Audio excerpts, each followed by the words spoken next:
Hi everyone, my name is Faithfulness Ige. Welcome to the first video of Faithfulness Shakespeare.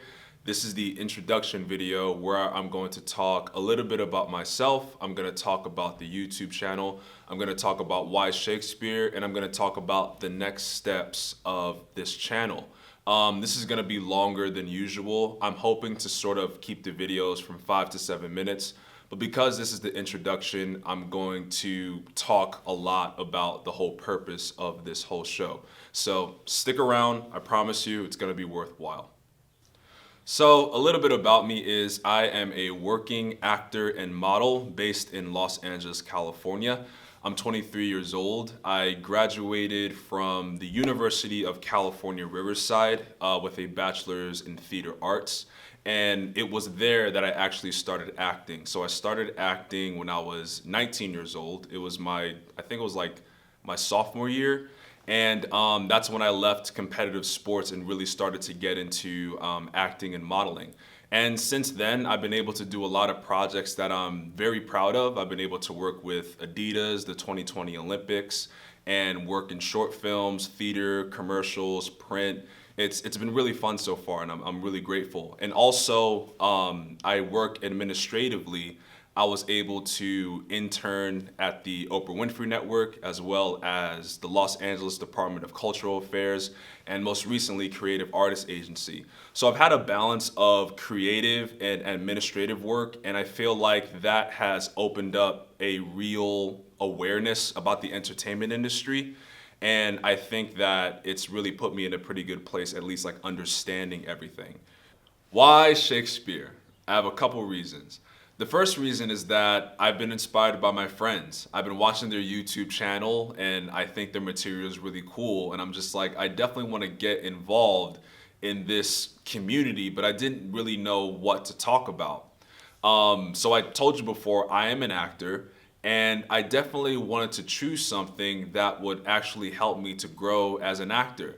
There are a lot of things that I can talk about. I've done sports, I love fitness, I love fashion, shoes and clothes and music. So there are a lot of channels that I could create, but I don't think those things could actually help me to grow as an actor.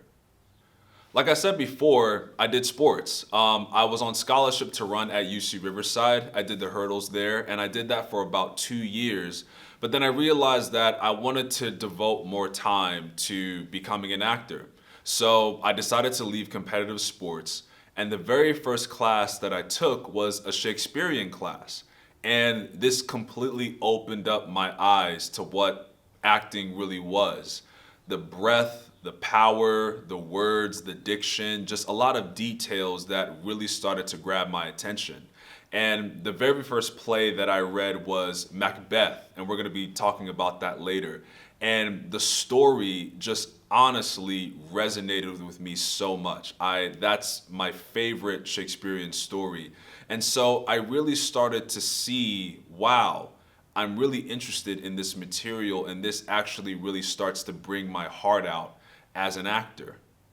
So another reason why I chose William Shakespeare was that I believe that there's a cultural zeitgeist going on for inclusion, diversity, different points of view from different cultures, just a real beckoning for different stories. And I feel like Shakespeare is definitely a great platform for that. I mean, think about it. His stories are flexible, malleable. I mean, it could be really shifted from television to theater to film to spoken word.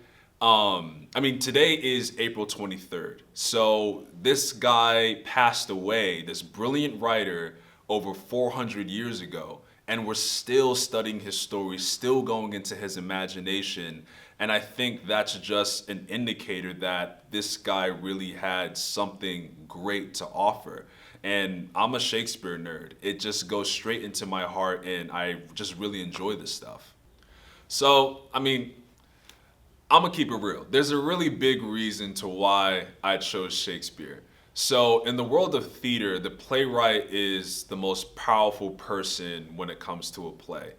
Shakespeare isn't the only playwright that I read. I read Edward Albee, Tennessee Williams, August Wilson, Lynn Nottage, Brandon Jacob Jenkins, George C. Wolfe, a lot of playwrights that I've read over my lifetime. But I specifically chose Shakespeare for a particular reason. So if whenever that you open up a play, you would see something like, oh, if you want to perform this, there are royalties entitled. So it means that if I were to pick up, I don't know, what's a play that George C. Wolfe did? The Colored Museum, which, is an amazing play.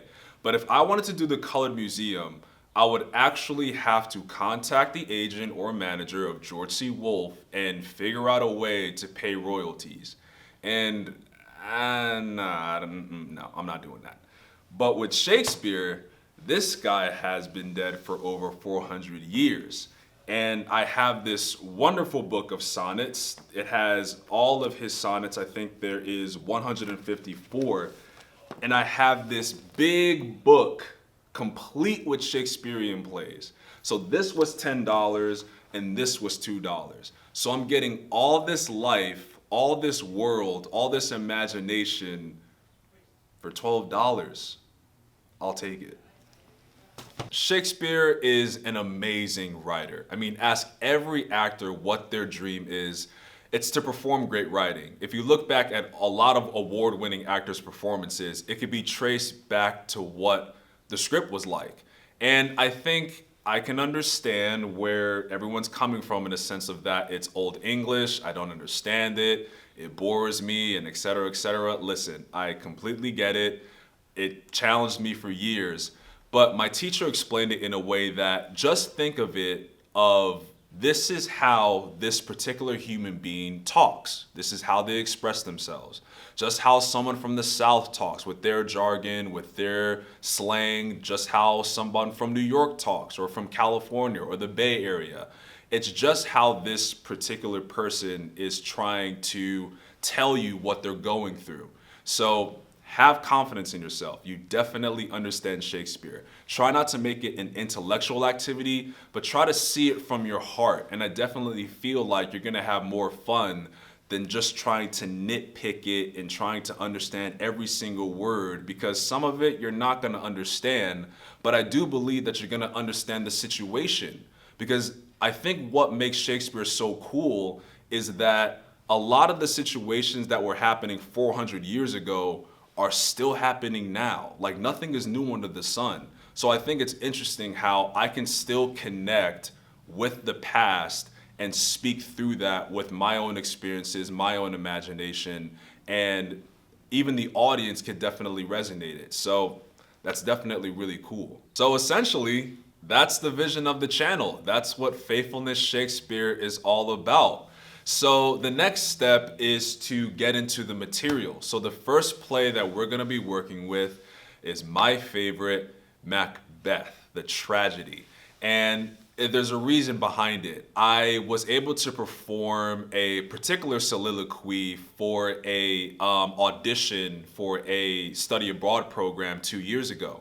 And I'll put the link down below so you can take a look at it. But really, once again, I want to see the growth. I want to see, has there been a shift? Has there been a different mentality in tackling the same context? So that's the first thing that we're going to do. How the format is going to be is that it's going to start off with the performance of the play, and then I'm going to spend about 5 minutes talking about how I lived with the story, my experience with it, doing it on camera, doing it under the circumstances, because I mean, there's just a lot of things going on right now. And going from there, I feel like I will then sort of maybe get into a sonnet, because I want to definitely get more of Shakespearean material in there and try to correlate that with the play. In between monologues and soliloquies, we're gonna go back to Shakespearean sonnets and see how we can fit that within the story. In Macbeth, there's about 3 or 4 soliloquies that are gonna be performed. And given the subject matter, I wanna go into different sonnets that correlate with the situation. For example, I think that sonnet 60 is perfect for Macbeth. It says, like as the waves make toward the pebbled shore, so do our minutes hasten to their end. So Macbeth is dealing with so much, with despair, with death, with just everything around him. And this sonnet goes perfectly with it. So it could be an instance of monologue, sonnet, or sonnet, monologue. I don't know. I want to be open. I want to be flexible. I want to see how much we can play with in that amount of time. At the moment, you see that I am in all black and I have an all black background. I'm trying to sort of imitate what it would be like in a black box theater because I love working in black box theaters and my favorite color is black. But I would also want to get some props involved, maybe some costumes, some lights, and really just try to tell the story as best as I possibly can. Another instance is that, at the moment, I'm currently growing out my beard against my will because, like a lot of people, I can't see my barber. But that works with the story for Macbeth. Macbeth is a king, he's a man, he wants to be a father. So, the dirt, the grime, the scruff, he's a soldier, he's a general, it definitely works with the story. But let's say next we play with Hamlet or we play with Romeo. I definitely want to maybe shave up, get a different hairstyle, do something to definitely fit with the circumstance. So basically like casting myself as this role. So there's definitely going to be a switch with the hairstyle, with the outfit, maybe it's going to be a different background. So I definitely want to build a community of just playing with the stories and seeing what can happen. So that's the intro video. So as I said before, I'll put a link to the audition video that I did 2 years ago down below. Faithfulness Shakespeare has a Facebook page and an Instagram. I'll also put my personal Instagram, Facebook, LinkedIn. Do I have any other social medias? Probably not. So the motto for this channel is keep practicing, keep loving what you're doing. So in everything that's going around, whether it be in COVID or maybe anything with your family or your job, keep practicing, keep loving what you're doing. I'll see you all really soon. Thanks for watching. Peace out.